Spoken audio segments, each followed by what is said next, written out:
Marshall Fire with new details on residents' passes and getting gas back to homes that were spared by the flames. First, where and how this fire started. Investigators have pinpointed the neighborhood where they think this fire began. With more on that, our chief investigative reporter, Tony Kovaleski, live in Boulder County. And Tony, the sheriff there says this investigation could really take months. Yes, good evening, Ann and Shannon. We learned over the weekend that there was a search warrant issued at one of the homes near the origin of the fire. We tried to get a look at that search warrant today, but it has been sealed. Investigators not saying a whole lot, but we did talk to a couple people who saw the beginning of the fire, and they provided more insight.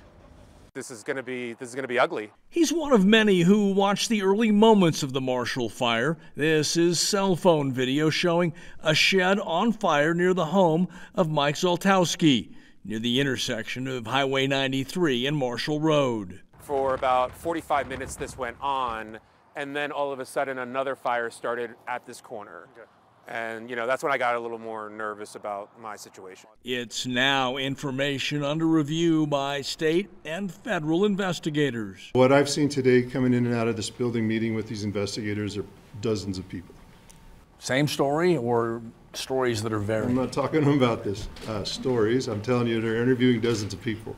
Boulder County Sheriff Joe Pelle addressing questions about the investigation. Early information was down power lines started the fire. Late Friday, that theory changed. Sheriff, asking you to take us behind the curtain a little bit here. The first 36 hours, you appeared fairly confident that the cause was a down power line.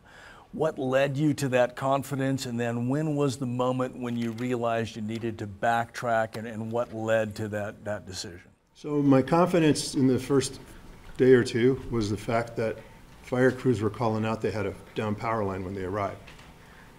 That was radio traffic that I heard in my ears.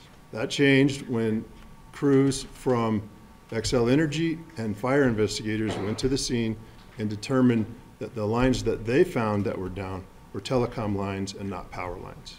We haven't eliminated or honed in or on any one specific thing. It's an open investigation. We're going to do it right. It's going to take some time. You're going to lose your patience because it's going to take a while. And we expect it is going to take a while. I spoke with the sheriff after that news briefing, and he said one of the difficulties is what people see and what is true have differences. He said some person may have seen a down line that they thought was a power line when in fact it was a telecommunication line. They might have seen it burning. Well, burning and sparking are two different things. It could have been burning because it caught fire as the flames rolled through, and that's different than sparking and starting a fire. So investigators gathering information and trying to sift through what is true and what is not true. So they're expecting it may take a while.